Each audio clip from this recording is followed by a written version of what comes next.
Welcome back to the Eleusia Health Podcast. I'm your host, Dr. Tracy Townsend, and I am so excited to bring you my guest for this episode, Dr. Lida Fatemi. Dr. Fatemi is a board-certified internal medicine physician, educator and speaker, certified physician coach, best-selling author, and founder of the Conscious Physician Method. She completed her undergraduate degree in neuroscience and behavioral biology at Emory University and her master's from Rollins School of Public Health. After finishing her doctor of osteopathy, she moved to New Mexico to complete her residency in internal medicine. She was an academic hospitalist and physician faculty at the University of New Mexico for a decade. Now she supports healthcare professionals and executives to elevate their consciousness with psilocybin-assisted coaching. Dr. Fatemi and I are total kindred spirits. We both have had life-transforming experiences with psychedelics, and now we devote ourselves full-time to the responsible integration of these medicines into Western society. For any doctors out there who are afraid to step onto this path, let Dr. Fatemi's story be the permission slip that allows you to get the help that you need to heal burnout or moral injury, whatever it is that you need to find your calling again and to feel full spectrum vitality. Here is my guest, Dr. Lida Fatemi.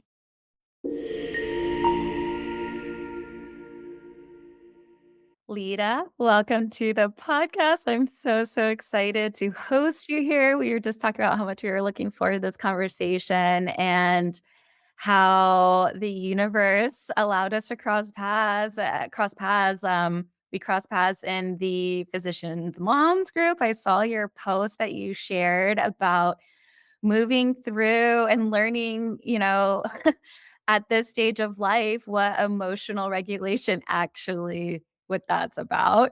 And just your journey with plant medicines. You opened up a conversation around microdosing, and it just like moths to a flame, like amazing engagement. It resonated with so many members of that group, and I was one of them. And here we are today. Thank you so much for being here. Oh, it's such a joy to be here and to connect with you, Tracy. I've been looking forward to this. We had a little bit of a conversation on Facebook about ourselves. And, I'm so excited to learn more about you and what you do. And it's just such an incredible, it's powerful when people who are in their authentic selves doing the work that is healing to them, and then they bring it to others, and then you connect, and it feels a whole body yes is what I felt with this. So thank you so much for your invitation and for having me here. I'm so excited to be here. So excited.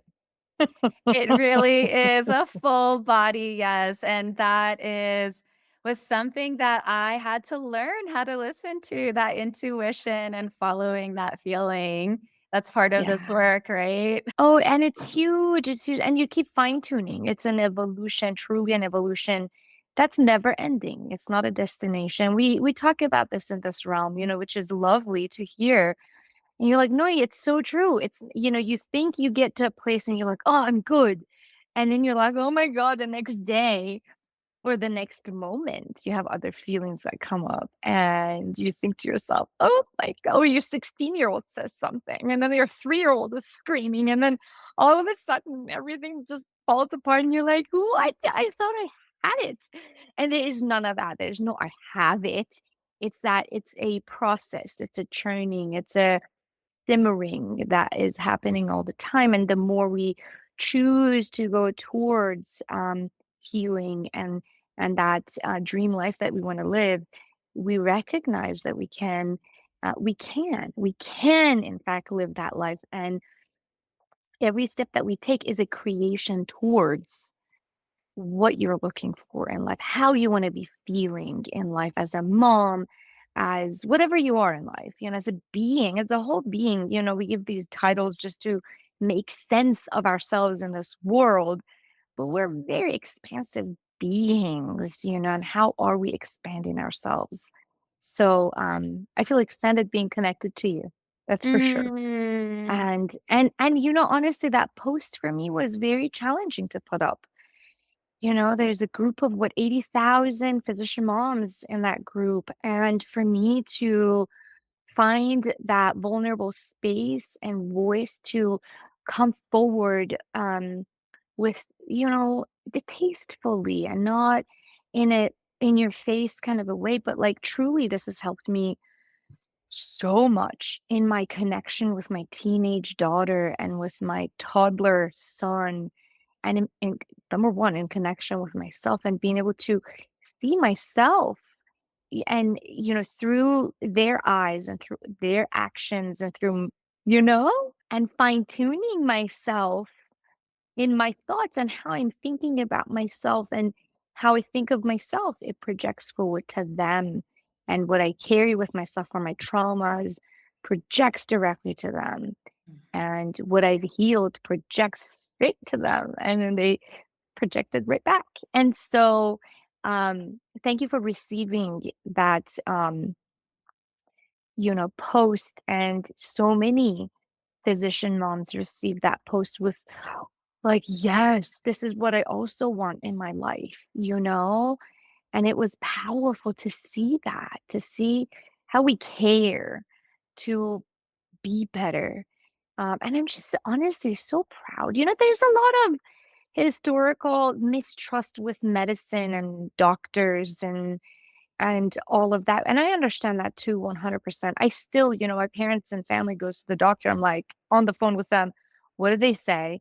Let's make sure it adds up. Let's make sure, so there is that always. But humans are humans, like we're all human, right? And that's okay. But having a connection through physicians and then female physicians, we go through so much. And then, female physician moms, that's a, different layer as well. Um, there's this interesting instantaneous connection and trust, in the person. And through my own journey, I've come across many groups of people. I teach a certification course in psychedelics to physicians and also therapists.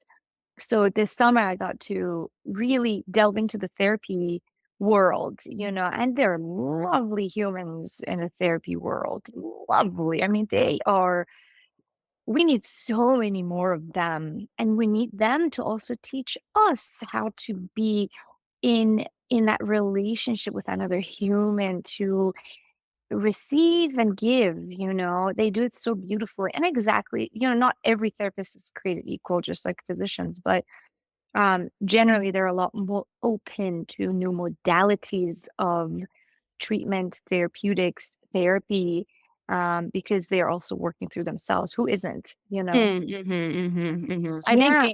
being honest about that too, I think what you're bringing up is that more is like reciprocity in that therapeutic relationship and just being open and honest, like, in some respects, we're all wounded healers who are called, a lot of people who are called to the healing arts. And so, um, and that's what I feel like plant medicines have taught me is like, it's not this hierarchical relationship where I'm an expert and I'm going to dispense this advice to you and you're going to like follow it. It's, that perpetuates like victimhood ultimately to me. But really calling forward our whomever we're working with in whatever capacity to rise to their full potential and to ultimately, co-creatorship with reality, with the universe, and our power to do that, empowering others is, I feel like, what you and I are both called to do with this work. But I wanted to step back and ask, like,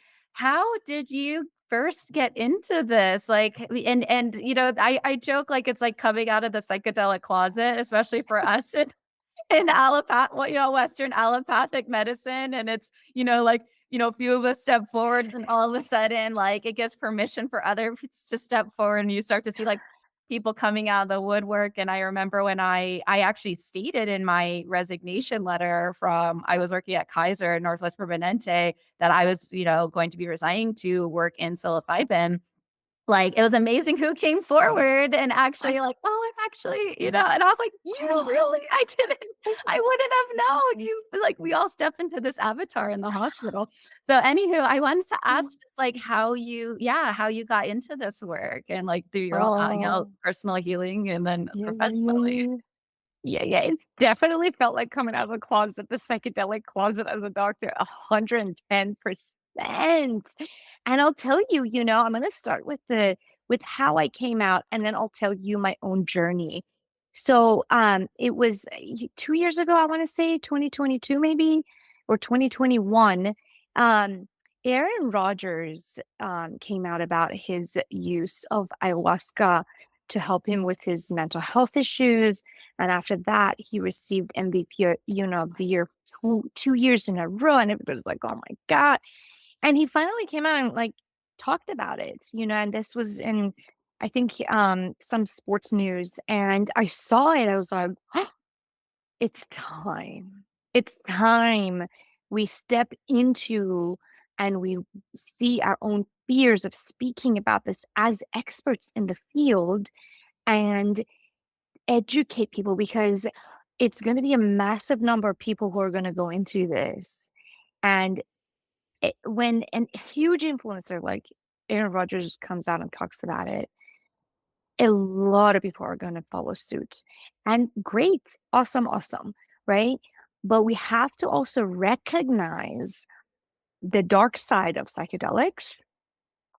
We have to recognize that psychedelics are like playing with fire, and we have to respect them. We have to honor these as true medicine. And I've seen bad things happen to people who go, into retreats in South America and come back in psychosis, and their whole family life is shattered completely for a long time, a long time. And so I felt a great responsibility to step into this and come out of the closet and talk about it on national TV. And I did. I had like 6 interviews. They were so interested in this subject. I'm like, when they accepted my pitch, I was like, "What?" And this is Bloom, NBC. And I was like, Wait, what is this? And when are we living? And what era is this?" It was so funny. But and so I started my education path. I'm an educator at heart, educator, healer at heart. And so really facing that and owning that has also been a part of my, intuitive work of like, what am I about? And I've worked so much on myself, continue to every day. Um, but as far as my journey goes, I lived in war for the first 8 years of my life, in Iran. Recently, my mom shared with me that when she was pregnant with me and the bombs would drop, they would go into the shelters and she would feel me just shake in her belly. And I didn't know this until very recently. And so, really understanding my nervous system, right? As it was developing, this is what was happening. And then recognizing, oh my God, like, of course, I go into my stress response like this, and I'm like, go, go, go, go, go, go, go, go. And I've had to learn how to bring flow and ease and be easy on yourself, be gentle. It's taken so much work. um, but it was about 10 years ago that I started understanding more of the psychedelic world in my lived experience. So doing some, personal experiences with it. And then, I was like, oh, this is interesting, with a group of people who are family, just my brothers and family, And so being held in a very safe space throughout this time with the use of medicine, but not intentionally in for it to be healing, but feeling the expansion and feeling the extensive love, unconditional love that just like pours in with MDMA, with psilocybin, with, all these medicines have such beautiful characters, and they show you what you're ready to see. And all of my journeys were just beautiful and amazing. And the set and setting was always just amazing. Until I was burnt out. Because when we don't do intentional work, right? If there's no intention, then you're not really gaining healing out of it. You're having a wonderful time and you're getting a reset, but it's a lot more superficial because you're approaching it more superficially, you know? But I didn't know the deep research of the scientific world that was happening kind of in parallel a few years later as, I had started on my journey. But I started, reading about the Hopkins study at the end of life study that we were talking about with incredible results on one-time high dose psilocybin psychotherapy before and after. And you have 52 patients or 51 patients with a terminally ill diagnosis that with fear of death at the end of life no longer have it. And so, I kept, reading about all of this too. And I was like, oh my God, this is incredible. And um, then I got to be super burnt out at the end of residency. I was a chief resident, fine. Um, and then I kind of lost my community because everybody left and I stayed. And um, first 2 years of being an attending were just super dark for me. Depression, anxiety, the furthest I was ever from myself. Didn't really know who I was anymore. Spinning out, chaotic, didn't want to be around people, which is the opposite of who I am. I'm very extroverted, usually, I'm both, of course, we're both, but I tend to gain energy when I'm with people. And then it was so dark and so depressing. I was doing all the things. I was a physician leader. So on the surface, everything was great. My daughter was doing fine. My second marriage was fine, great house, whatever. So on the surface, all was well, but internally, I was in so much turmoil. I couldn't be present with my child, with my husband, psychologically, mentally. I was not here. I was dissociated. A ton of self-judgment. There was moments of, for sure, suicidal ideation, and it lasted a while, and I was like, "This cannot be, like, this is n I am a life-loving human, and that's what I know about myself. What have I done?" And I watched my path, and I had chosen that negative path all along myself, which was really and, that was part of my journey too. "Hey, you've chosen this, let's see where it goes, and this is where you gain your gems from," and it was super dark, but, it was actually a large dose LSD, journey that was, showed me everything I needed to see, all the fears of childhood, all the fears, of loss, of vulnerability, of all of those things, of, empathy, like too much empathy, the imbalance, that somebody says, "Oh, I need you," and I run to them instead of taking care of me. And so much came out, and it was incredible. But it took me a year and a half to integrate myself back. And it was during this year and a half that I didn't even know at the time, but I created the conscious physician method. It was all these conscious life practices that would come to me, and I'm like, why am I not meditating? I've meditated since I was 12. I was on this spiritual path, since that age. And I had, separated from my spiritual path. I'm like, why am I not connected to my spiritual path anymore? So I started asking those questions, and every day it was just a little tiny chip away at that, the darkness to like be able to get to the light again. And it was really challenging. Like, as in, like in rehab, like your physical body just being destroyed and you have to like figure out how to walk again. Challenging. But I knew I had to do it for myself. And, my daughter has always been that light, for me to be better, do better as moms, right? It's like, what a gift. What a gift. And so, yeah, I kept going and listening to my intuition little by little and, created this path, through then also research, reading a ton of books of what works with our physiology, what works with our neurobiology.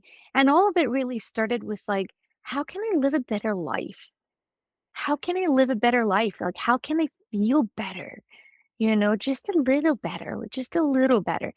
And then we probably experimented, my husband and I both experimented with probably 50 different life practices and then boiled it down to, okay, these 20 work really well. And it took a good part of the decade to create them and to be like, okay, these really work for us. And you repeat doing them every day, then you're going to get to a space where you just feel good in your body, in your mind, in your being feels good.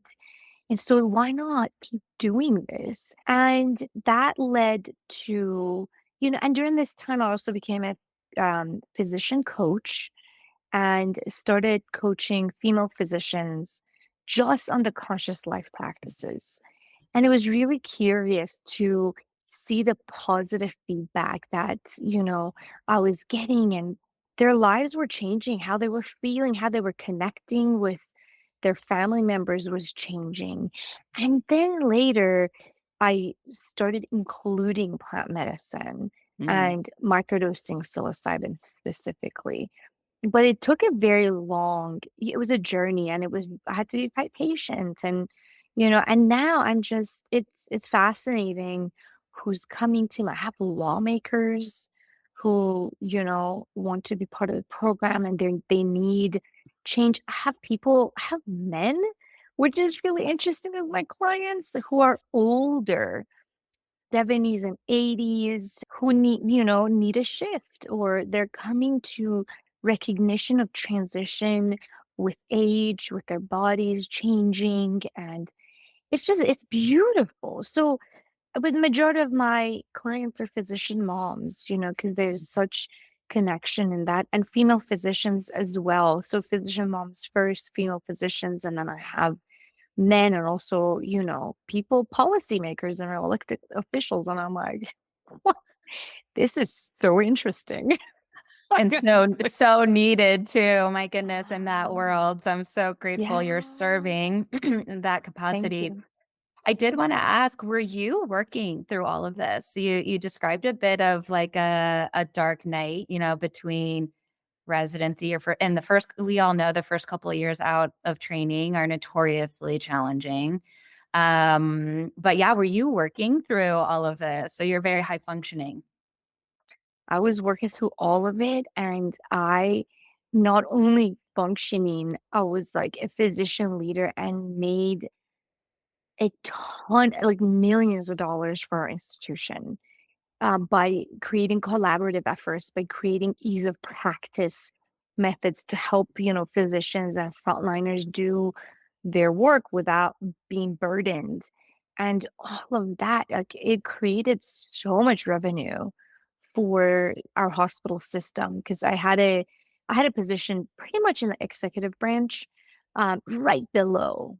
I would, my supervisor was a CMO, and they saw that I had something different to offer, and so they're like, "Come on, like, let's do this." And so and I had a great reputation through residency. I was like Resident of the Year every year for 3 years. It had never happened before. I was, chief resident, but all of those things too. I was doing my best, right? And I was so grateful, honestly, to be here. I loved my program. I loved my community. I loved serving the underserved as I was going through residency and all that. But as you become, as you said, and as a chief resident, I was like, hey, this is so fun. The 100 residents are my babies. It's so fun. I'm a nurturing person. We all are, right? And that was great. But as soon as I became an attending, the isolation was palpable, like very quickly, And I was like, whoa. So that hit me pretty hard. I felt that I didn't have community anymore. I didn't feel connection. I couldn't be myself anymore. There was like layers of um hierarchy that I didn't feel before. As a resident, you just had attendings, it wasn't like the section chief and this and that and the other, so it was a different culture I wasn't used to. And I think that caught me off guard. And yeah, and it's just yeah, I didn't feel like I could be myself. Maybe I could have been. Maybe it was just like, and again, I look back, I'm like, thank you, thank you, thank you, burnout, thank you to all of it. But yes, I worked through all of it, and we did great for the institution. And it wasn't just me, I was leading a team. Um, but yeah, it was a lot of good connections and a lot of good relationships that I was able to build. And that's also a part of my Persian culture. Mm. We're all about connection and being together, and community and collaboration is very important in my culture. And that's what I was raised in. I'm so grateful for that. Yeah. So it sounds like you were like still, able to give all of yourself professionally, but then just when it came to like your personal life, that was where, and I feel like so many of us as high achieving, career oriented, especially, physician women face this where we'll sacrifice our personal lives to keep the professional self going. And in some ways it's because we feel like, in those intimate relationships, they'll accept a worse version of ourselves maybe than our, professional relationships will. And I think of it, in the same way that, my toddler maybe will be great, for other people, but then at the end of the day, when he comes home, he just falls apart because he feels safe, like in the Yeah. intimate relationship at home. So we sometimes bring, and I think maybe Brene Brown or someone has said this, like, why has actually asked that question, why do we give our best selves to everyone else and then leave nothing left for our family or ourselves? And that really hit home for me, and that really resonates too with me, that it was, everything can be going great in the professional realm. But then if you look a little closer, how many of us are really struggling behind the scenes. And yeah, you can have, the beautiful house, the cars, the whatever, the titles, there's plenty of money that's or something, like that's all going okay. But then how are you actually feeling day Mhm. to day? How does it feel in Yes. your body? And being honest about that, like really, really looking at that. And I think, like you said, through the pandemic, a lot of that did unearth for a lot of people that sort of reckoning.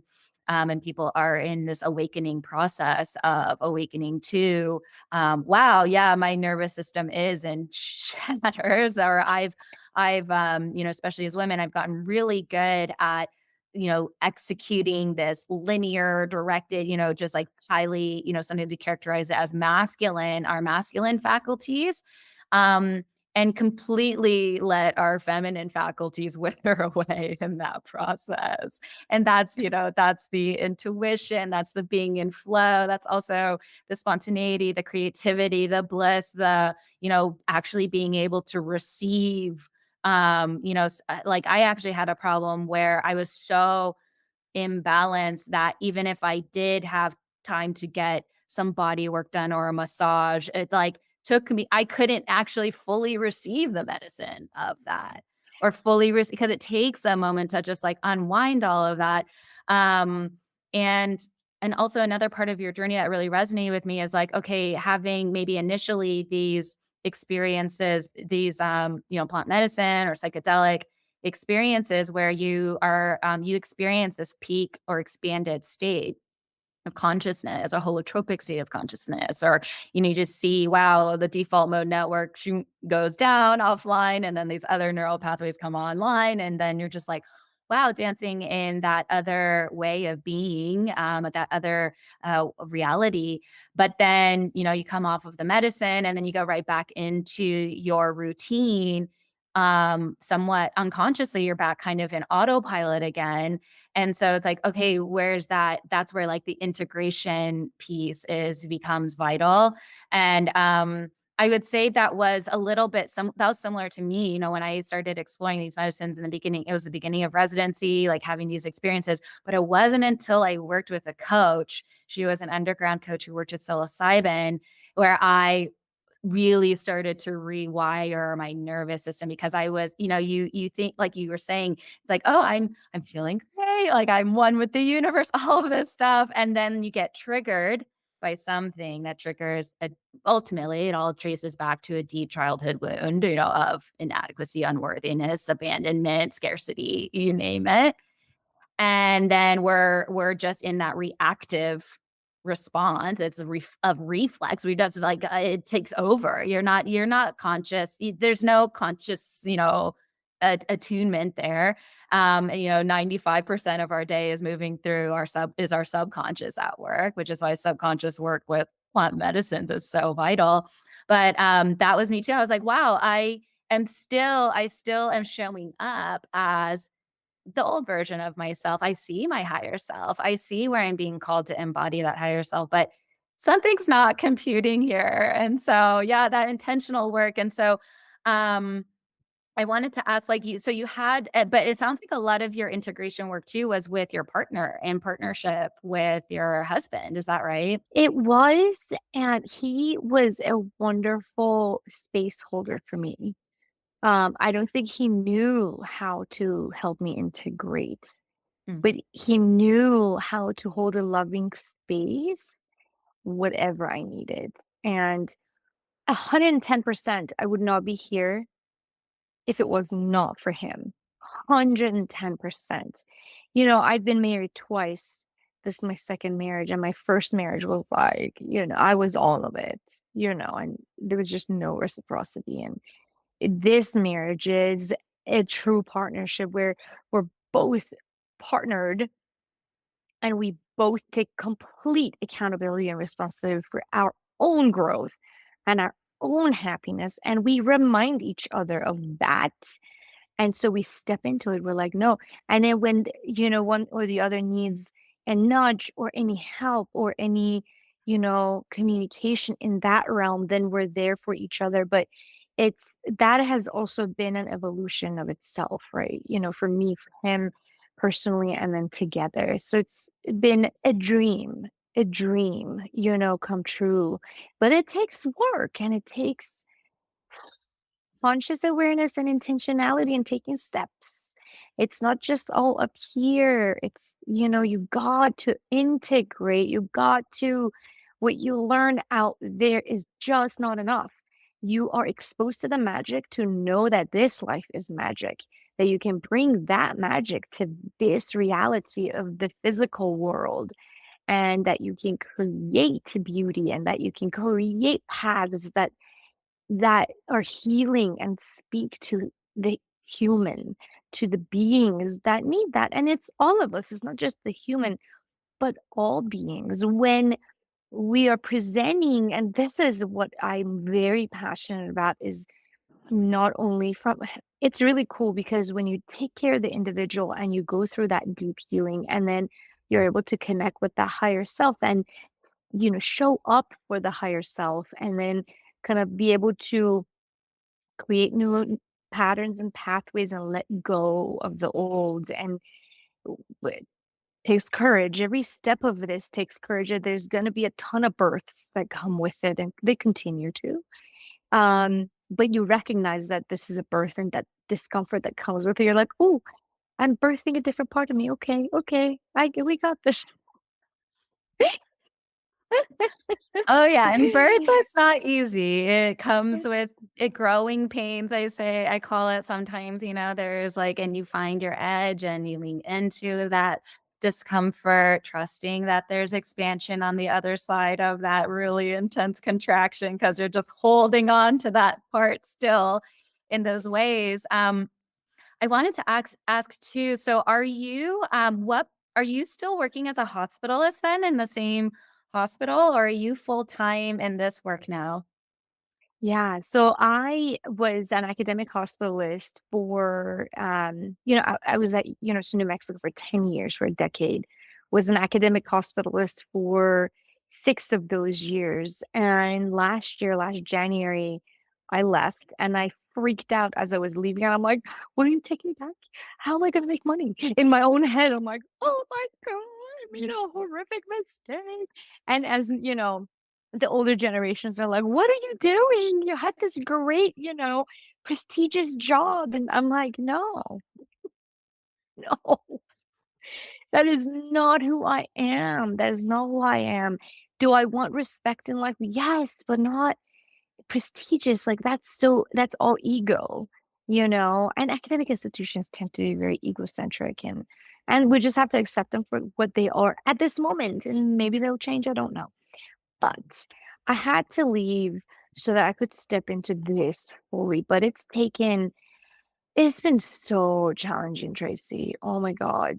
I did overlap some of my time with doing hospice work in the community.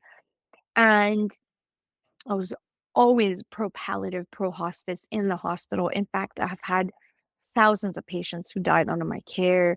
The hospital I was at it serves 2 million people. It's the only state hospital. It's the only university program. It's the only training institution in the entire state. So as you can imagine, being a physician, what, you get and you see very, very deep pathology of everything, right? Physically, mentally, addiction wise, polysubstance use disorder, child torture. Like you see everything, different types of cancers that you don't see anywhere. It's been fascinating to be in this realm.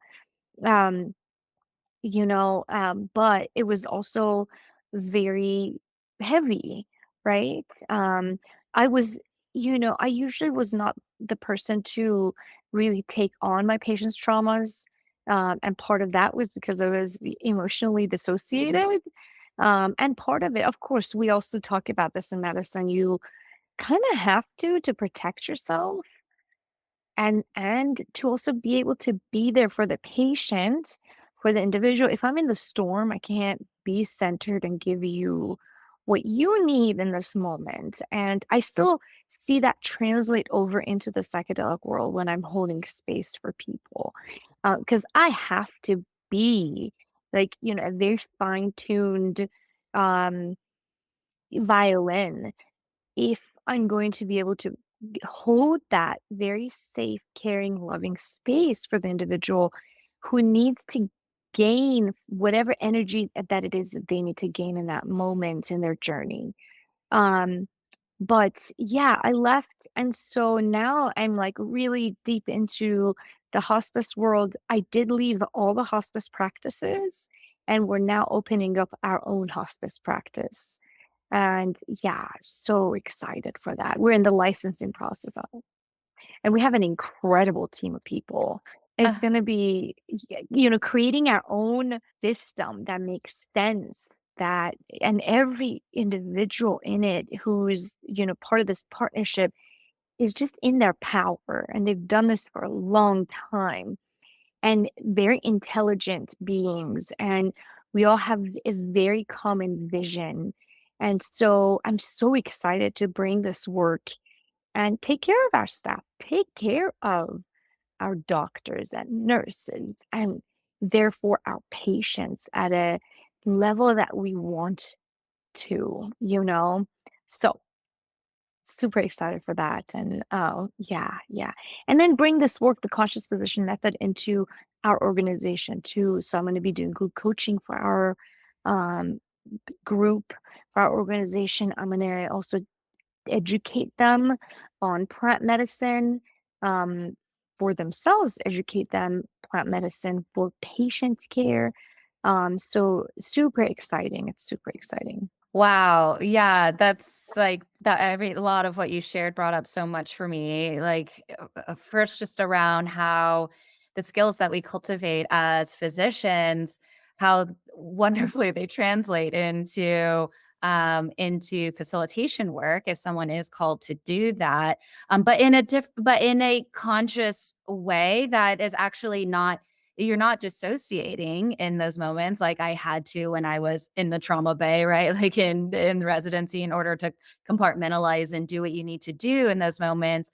Um, but through the process of, I always say, like, your own inner work, excavating your own shadow, integrating that shadow, understanding your own wounds, doing all of that work, it allows you to, you called it like being a finely tuned violin, or I like the metaphor of the hollow bone. You're just holding the energies, or allowing the energies to flow through whatever somebody is moving through. And it can be, big, we're talking about, people processing deep childhood trauma a lot of time in these spaces. It's the only space available to do that. It's, energetic work. It's really, I think, learning how to be pristine with your own energy when you come into those spaces, to hold those spaces, and also learn how to not hold on to those energies yourself and take that on, which I realized I had actually been doing too, even though I thought I was dissociating, compartmentalizing when I was in residency. It was in a ceremonial journey that all of the grief from the children that I had, not been able to help, came through for me to purge. Really, it actually came through. It was totally unexpected, and it wasn't actually part of my intention going into that ceremony, which is, how the medicine works. But they appeared in the journey, those children, their spirit, and I actually, like, vocalized it and then purged in that moment what had come. And I was so taken up and immediately, like, felt relieved afterwards. And also, just like, it caught me by surprise, but also I just, I think about how much grief we are unconsciously and subconsciously carrying in this work, because we aren't taught how to process it. We're just taught how to dissociate. And but how it gets to be different now when we, like, actually learn how to to be with the full spectrum of the human experience and everything that that entails. Um, but I also wanted to ask more about your offering specifically with plant medicines and how you've weaved that in. So I guess now that you've left the university, you can have you, you can speak openly. It's so Yes. freeing. Yeah, that So was freeing. you're no longer having to self-censor, which is just like that's the most oppressive thing, when your truth is here, but you're actually showing up differently from what's true.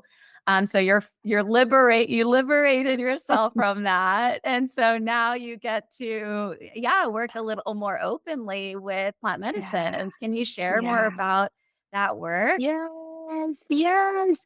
So when I hold large ceremonies, like large dose ceremony, it's always in a space where there is no legality regarding the medicine. So in states where it's decriminalized and legalized, or in countries where it's legalized and decriminalized, um, which is good. Here, you can come.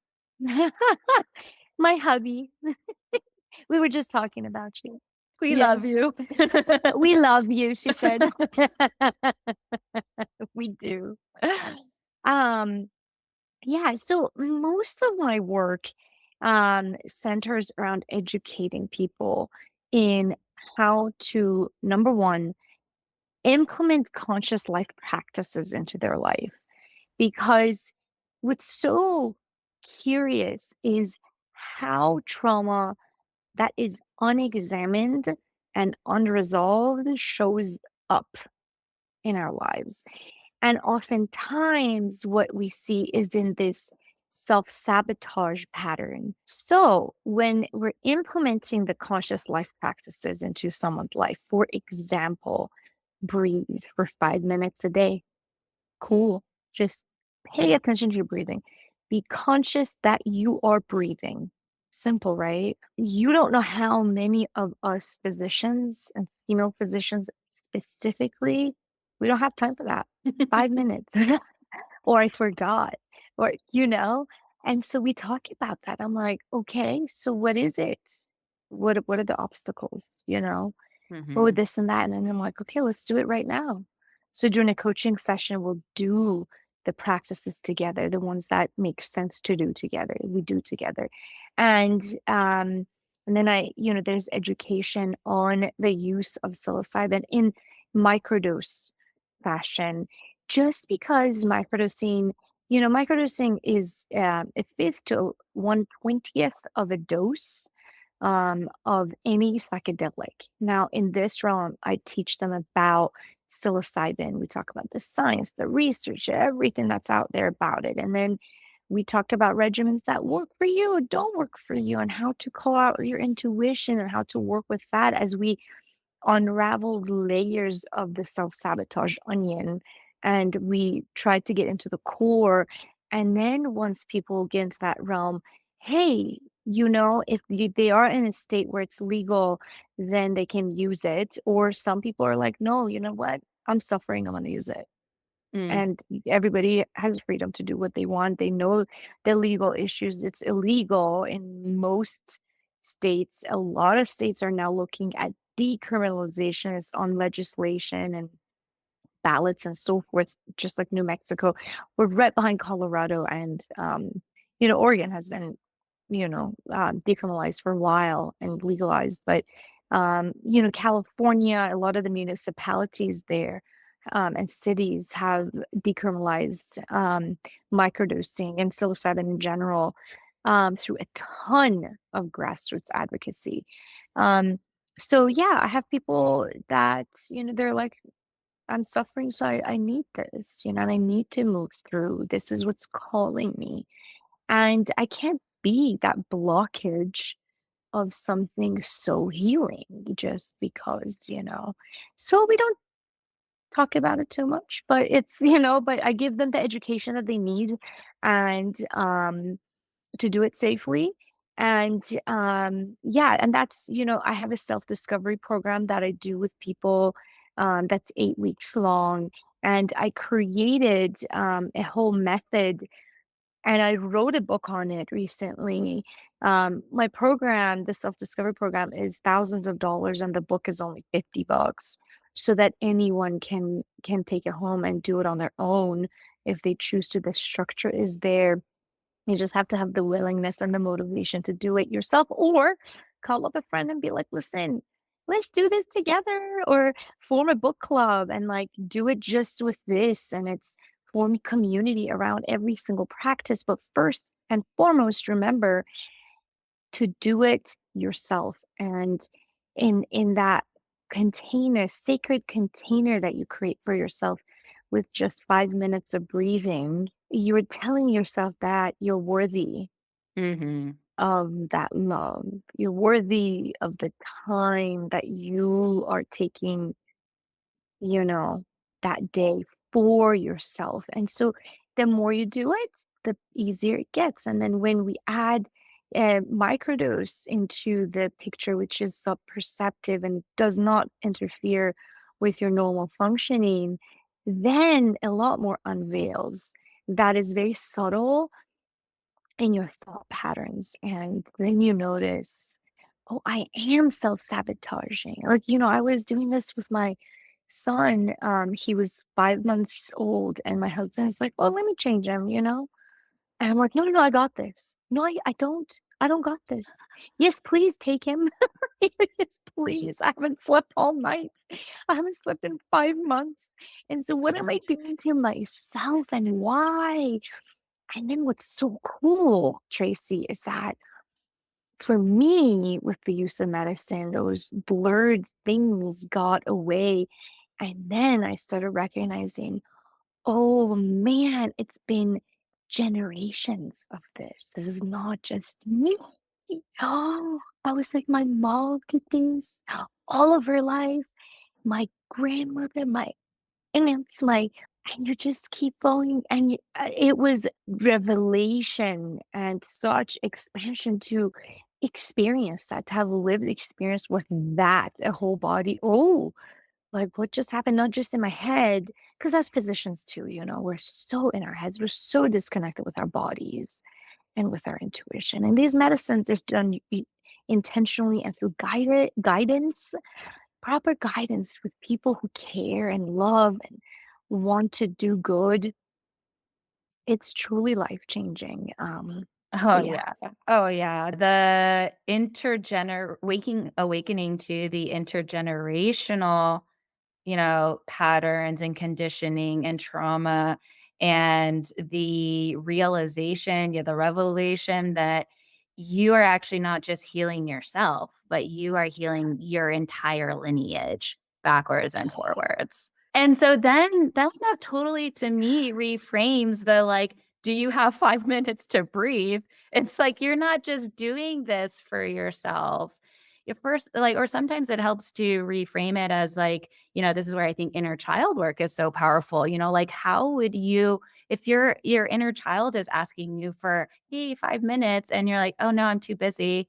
And like, are you really too busy? Are you, are you gonna go, or are you gonna go like, are you numbing and distracting and like doing scrolling or doing something else, like rather than actually doing the work of, yeah, sitting down and actually entering into a more contemplative way of being, which can be, it's so, I think a lot of times it's just so foreign and so like against what the default mode is now in modern life that it's not even, it's just like it's so counter to the current culture that if we're not really intentional and make it a priority and understand that, yeah, we're not just, this is not just a luxury for myself, but this is actually what we are being called to do at this point in time on the planet, for humanity, for our entire species, for consciousness as we are the only known consciousness in this galaxy or maybe universe. We don't know. Like this is bigger than just, like everyday burnout. It becomes really clear now that the healing that unfolds on the microscopic is what happens on the macroscopic level. There is no separation there. And I think we get lost sometimes, at least I did when I was younger, and sort of like I was a total, more of like a social justice warrior and like going out and like wanting to, yeah, fix everything else. And it's like, no, we you like take care of yourself first. Like, how are you doing? How is like everything that we manifest in our reality is a reflection of what is like going on the inside. And so it's really a project of each and every one of us, like you said, like excavating our own wounds and our own lineages and transmuting that really deep pain that exists on the cellular level epigenetically and transmuting that in our own being for our children, for our children's children, at 7 generations out. That's how it happens. And so this is like this work is like this is so, and when we manifest symptoms of depression, anxiety, burnout, moral injury, all of that, that's just our body's, innate intelligence signaling to us that this is what we need to do, like, and like you said, it's like you get to be grateful for all of that at the end, like that. Wow, like I'm so grateful like for that because it's like there's the Khalil Gibran quote that, pain and suffering is the shell that it cracks the shell to allow the light within to come out. And so it's not Yes. until we hit rock bottom a lot of times, and it's, manifested in all of these symptoms. And a lot of us are really high functioning, fortunately, like it's, or, we can, fortunately or unfortunately, we can like hold stuff together until it's not being held. And we'll sacrifice like ourselves until that point. But then, yeah, when do you actually take ownership over your experience? Step out of from victim into creator consciousness. That's been huge for me. Mm, And yeah, awaken to the self-sabotage. Like I wanted to ask mm. you, like, what do you see are the ways, like in your clients or like that just in your observations and witnessing the ways that specifically like female physicians self-sabotage the most? Oh man. The putting everyone else ahead of themselves, like everything, everyone in the emails you I'm like, stop it, stop it. I can't. Oh, everything comes first. Everyone comes first. And I have some who, they reschedule our, coaching calls based on, and some of it is system based, right? It's like if you're on call, it's very difficult to have a coaching session. And depending on the service you're on, Um, and so I get that. But um, man, the nurture part of the female physician is the one that is so innately strong in us that we have to constantly remind ourselves of, and that's transmutation, right? Of no, I'm going into net mode. I'm going to empathy mode, empathy. And then you get sucked into that storm instead of holding that eye of the storm space for yourself and for others. Because once you're in that storm, it's tough to get back in. Even if you are a seasoned person in doing this work, even for me, sometimes I don't, now I do, noticing that you're getting into that space, with your children. And that's the hardest one, right? And and it also depends on where people are in their journey. Because if, what I see is that if we've just started the work, the layers of the onion, you're out here, so you're working with, the meeting is more important than me. The patient, the administrators, the system is more important than me. So the more work we do and there's more consciousness in what is happening and what I'm submitting myself to, or my neighbor is more important than me.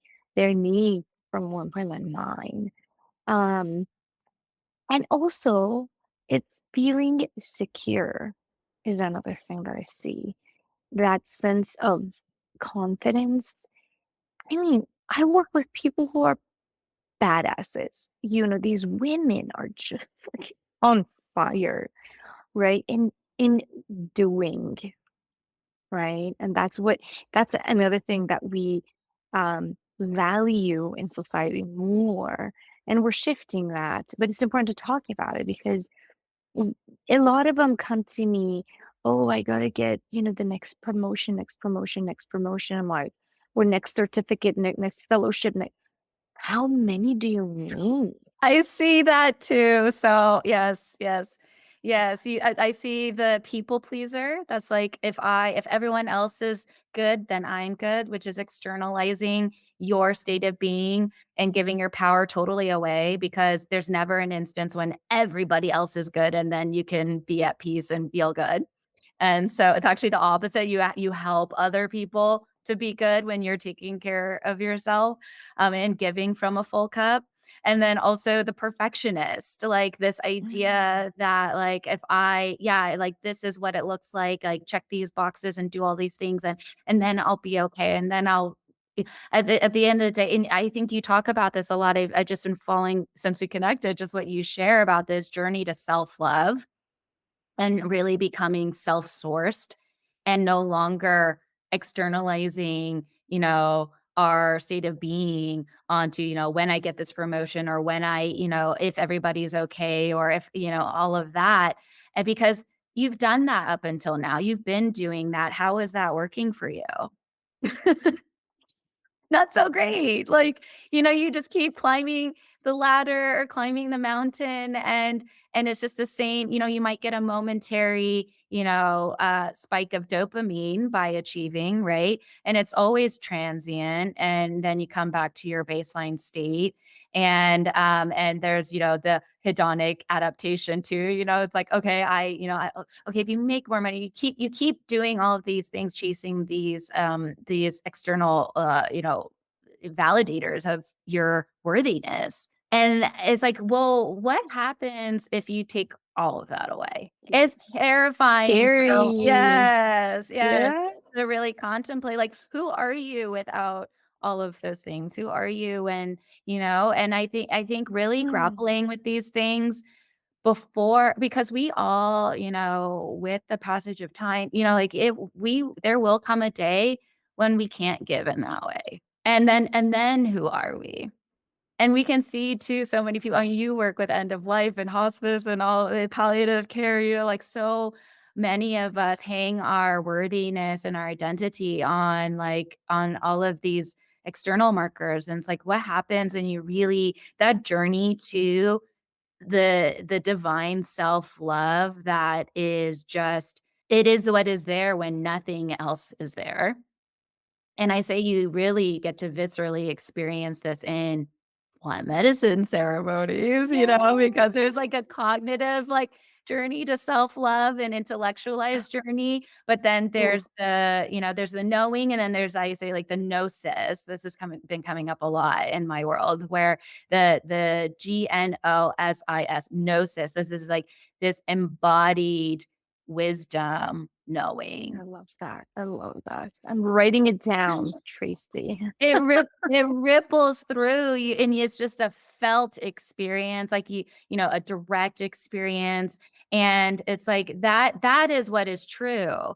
And that is also always available to us as soon as we still are the busyness. We cultivate the stillness, come home to it with our breath Mm. in the meditation or in the yoga or whatever the practice is, and why these practices are so, they become non-negotiable. They're just totally vital, you realize very quickly, I feel like, in this process. And so I went from also them being like a nice, if I have time, like at the bottom of the list, Yes. to this is at the top of my list. And I have Yes. and I have, I have an 8-month-old daughter, and I have a 4-year-old or almost 4-year-old son. I get it. Demands on time. Yeah. And like starting my own business, all this stuff. And you realize like this has to come first. Otherwise, everything falls apart. Everything falls apart. It's so quickly. Quickly. I feel like I'm more sensitive to this now than ever, Than where when I'm ever. ignoring my needs, that I'm like, I feel it in I'm so attuned now to my body. So it is like, okay, you are opening a Pandora's box, because you now will, but I love it because I know that I'm going to age so much better because of it, that because I'm not ignoring my needs anymore, but you do Yeah. become more sensitive and attuned to it. And yeah, and then I also really see it too as soon as I am not able to be present with my children. Mm. That is how it shows up for me. I'm like, yeah, I'm just not, I'm like, and I notice, I'll notice like a day or two of it, and I'm like, oh gosh, I was not present with them in the evening. It's always in the evening, right? Towards the end of the day, you've had a long day, and it's like, what's left? And if I'm just running on empty before, like fully empty in that, but I still have hours left, and it's the hours I get to have with my family, that's the most important part of the day. Yes. And it's Yes. like, if I don't have anything left for that, I'm like, okay, something needs to change. I need to like open Something up some needs to change. spaciousness in my schedule. I move things. Yeah. Like it's like those are the things that I had put as a higher priority. It's like, it's okay. You can reschedule the thing. And what's beautiful too now, and I wonder if you're experiencing this, is when you're working with other conscious people who do the same for themselves, there's no guilt or shame or any of that. It's None. gone, because there's that understanding that if you can't show up, like if this is taking you away from what is filling your cup, and you're now starting to give from empty cup, which is only going to generate resentment in some form, like, I'm trusting that, a couple things happen. One is there's total permission to do it, because if I move things, it gives you permission to move things, or what have you. There's just that understanding. But then also, when you are showing up for each other, like, this is my highest excitement. There's nowhere else I'd rather be. Like, it's just like, it's Yes. there because the Yes. person's not showing up out of guilt, like, oh, or an obligation. They're coming because they want Yes. to be there. Yes. Yes. Yes. And that's a whole different layer of being. That's when you have recognized that, yes, I do create, and I create my world. And I say that in this moment, this is not feeling right to me. And I want to feel good when I'm in this space with this individual. And there's no higher gift than that, to give each other the just presence, presence, that connection, engaged presence. Um, and yes, and that's what's really cool. As I was before we started this conversation, we were talking about there are many different people in the psychedelic world, and that's one of the education pieces for my clients too. If you are choosing to have a guide for a high dose session, psilocybin or any psychedelic, sit with them, talk to them, do your research, because even in this realm, you have people who, maybe they're not as conscious, but they pretend to be.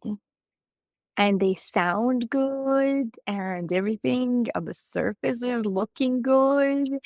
But when you are with them and you get to know who they are, then it's a whole different thing. And if anybody is ever forcing you into anything or pushing you in any direction, think about it twice, because this is something that is for you and you only. And in fact, in my program, what we do is I really sit with people, and sometimes some of them, all they need are those life practices or the conscious life practices. And they don't need microdosing, or they don't need macrodosing, or some of them just need a touch of microdosing here and there.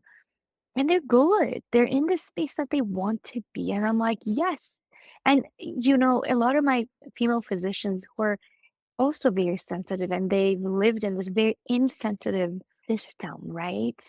Pushing things away and forcing things. And of course, it feels horrific. Of course, you're going to feel horrible after 12 hours of being pushed around all day, right? But even then, if you have conscious life practices or life practices that you're implementing throughout your day and you're prioritizing, let's say you even have to go through training and you want to go through training, you're going to be okay going through training if you have life practices. It's going to be a lot more joyful. And to me, my new mantra is joyful healing. Mm-hmm. It Because gets to be joyful. yes, because I also went through it in a lot of it was not joyful, but then that was also not my mantra. I was like, oh, it has to be challenges everywhere. And challenges is what teach us. And they do. And they do, believe you me, yes, they do. Obstacle is the way, as James Clear says. And I'm truly not only a believer of it, but it's gnosis, as you were saying, right? Mm-hmm, mm-hmm. And there's a shift now. I'm like, why can't it be joyful, this transformation, as we're all going through it, the evolution? It can also be joyful, as I'm examining things and I'm seeing things, and I'm like, oh, that's a better way to do it. Okay, let's get into it, instead of having to go like through a conflict or something crazy. It doesn't have to be, but that's a very interesting pattern too that you get used to, even with language, you know, before saying it, I gotta sit back and be like, is this kind? Is this joyful thing that I'm about to share? Or is it going to create conflict? Because we have a choice. And, in that space of being able to breathe and knowing how to meditate and truly experiencing meditation, you extend that moment where you can make decisions. Mm-hmm. And then you see all your options instead of that one reactive one. But that's a practice that, I'm in practice all the time. I, we're never done. We're never, if anybody's telling you I'm there, no, stop it right now. Oh, yeah, you want a teacher with some humility who's real and down to earth and yeah, keeps it real. Like, that's how I mean, especially since most people aren't looking to become monks, most people are looking to navigate reality, you know? That's right. That's And so that's it's one well said. Yes. yeah, yeah, I feel like, a lot of this sometimes I think there's one of the misconceptions I find is, when encouraging practices like meditation and whatnot, at least my initial resistance to it was, I don't want to be out of tune with my emotions. Like there's all these, positively valenced emotions that I love, and it's, it exists in polarity with those so-called negative emotions. But like I'm, rewriting all of that into, like full spectrum vitality is actually what I'm here to experience. Like I'm I here to love experience that. all of it and not judge, if something shows up, bringing curiosity to it. Why am I feeling this way? I'm feeling sad. I'm feeling angry. I'm feeling frustrated. Let's just get curious about it. Well, how am I not in alignment, or how is this not in alignment for me? Instead of just, shaming it, rejecting it, pretending it doesn't exist, or numbing or distracting, or any of the number of things I used to do. Um, but my goodness, I feel like the time just flew and there were so many questions that I didn't get a chance to ask you. You're just such a wealth of amazing wisdom, and also a trailblazer, a way shower, a permission slip. I mean, so grateful, and for truly the medicine Thank that you you. are bringing, for the voice that you are using, your credentials and your credibility and all of the hard work and sacrifices that you did on your path, and then to take off in a totally new, uncharted direction. Like you said, letting go of the prestigious job, and like I'm sure you had to navigate stuff with your family. We didn't even get to go into that, coming from immigrant backgrounds. My mom is an immigrant from Korea, and we could probably have a whole episode on how to Whole talk, episode. like, what are these mushrooms? Okay, I trust you, I guess, but anyway, it's like we get to laugh about it now, but I had to, face off with all of that. And so to step out as our liberated, authentic self. And so, yeah, thank you so much for just existing in the world. And I feel like this is only the beginning. This is only the beginning. Yes, it is. I'm gonna have you on my podcast, and we're gonna do a 2-hour one, okay? Yes, I'm so down I have for so it. many questions for you to Yes. learn. Oh, a meeting of the minds, like just a mastermind. I mean, I've been craving this so much, just like other, like, I just, yeah, I've been craving this so much. Like another physician woman who's like, you've been in the same belly of the beast, and to being like, okay, this is what healing is, I guess, but like there's this whole other way. And what does it look like to really integrate these medicines in modern Yeah, societies? What does it look yeah. like? So we can, yeah, for sure dive deep on that. But I do want to close with just like giving you an opportunity to share just like with whomever's listening to this who feels called to, I feel called to work with you right now. I'm like, let's do a coaching session. So please do share, like for anybody who's considering coaching, or you don't even have to be considering plant medicines, or maybe you've done coaching and now you're looking into microdosing or macrodose ceremony work. Like, yeah, do you just share, the ways to Yes, get a hold of you? please. Thank you so much for this opportunity. Thank you. And it's been so joyful to be with you. And again, like listening to the intuition, I, felt you and your excitement and passion for the work. And I was like, yes, Tracy, try to. So you can reach out to me on drlidafatemi.com. My website is going through a renovation with a female executive assistant who is, recently in my life, and she's just incredible. And she's recreating this whole thing by like listening to what I've done and, reading what I've done and really putting it together. I'm so grateful to have her in my life too. Yeah, and I feel so held with women. It's just been wonderful. Um, but yeah, there you're gonna see different offerings that I have at this very moment. I offer a self-discovery program that's 8 weeks one-on-one. I offer a plant-assisted coaching certification program. I've had many therapists go through it. I have a person in recovery who's going through it. right now, and we're bringing it to the state of Louisiana Sheriff's Department to be implemented um, for the law enforcement agents in the state for their own personal discovery, and also to bring it to the prison system and to recovery centers like rehab centers.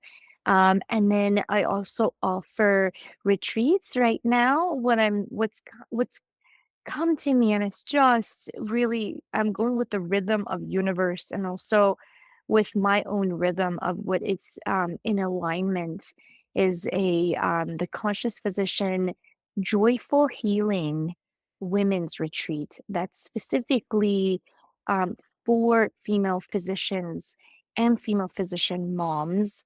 And it's getting filled up pretty quickly, which and there's gonna be, it's 7 full days.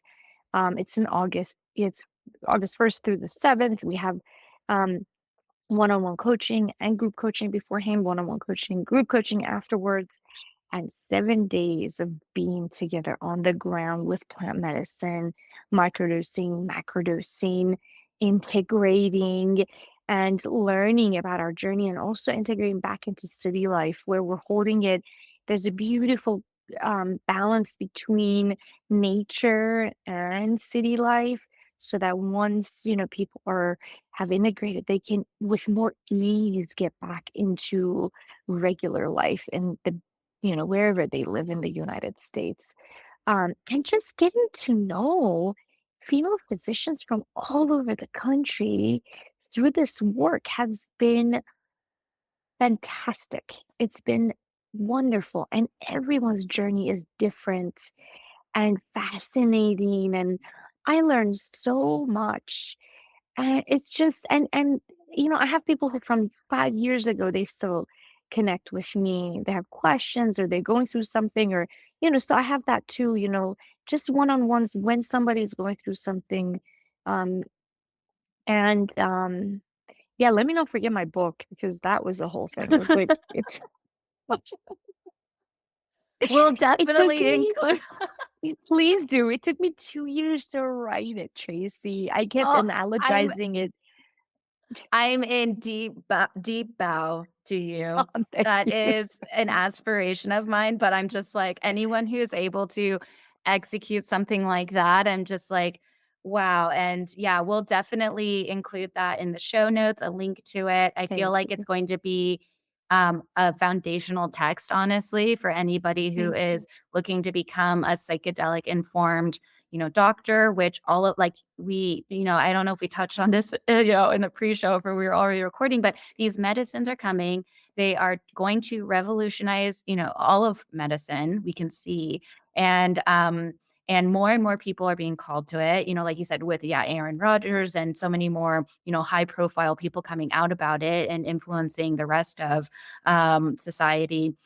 And so, we have a tremendous need actually for, physicians to be informed, to be able to risk stratify somebody into like going into, the patients are going to be coming to physicians asking about this. And so, and there's such you know, potent healing modalities.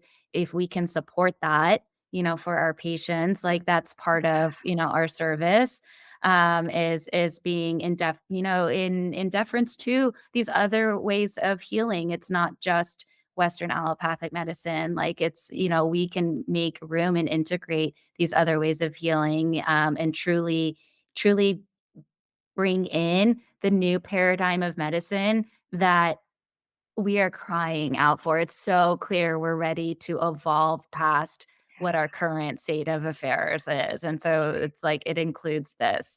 So thank you for everything. And yeah. Thank you.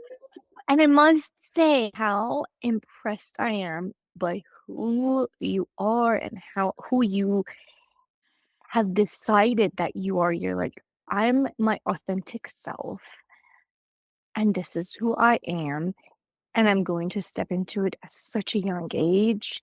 Mm, It's You are an inspiration, and we are the ones that need to be loud. And we're speaking now, finally, and we're not silent anymore.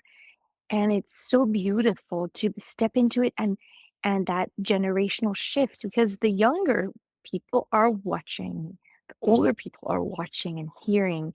And that's how we change society. It's one person at a time. And thank you so much for stepping into it and doing what you do. Mm, I will receive Yeah. that. Thank you. Thank you for seeing me. Thank you for, yeah, sending you love. Beautiful. No, it's same. So much love, so much love. I can't wait to have you on my podcast. Hello, beautiful people. If you enjoyed the episode, please do hit that subscribe button so you can follow along for more. And it would really light us up if you could leave a comment or a review, maybe share something that really spoke to you and resonated with your heart, or share the episode with a friend or loved one, or simply hit the like button. And if you're interested in learning more about our work with ceremonial mushroom medicine that's fully legal here in Oregon, please do visit our website at www.eleusiahealth.com. That's ELEUSIA health.com.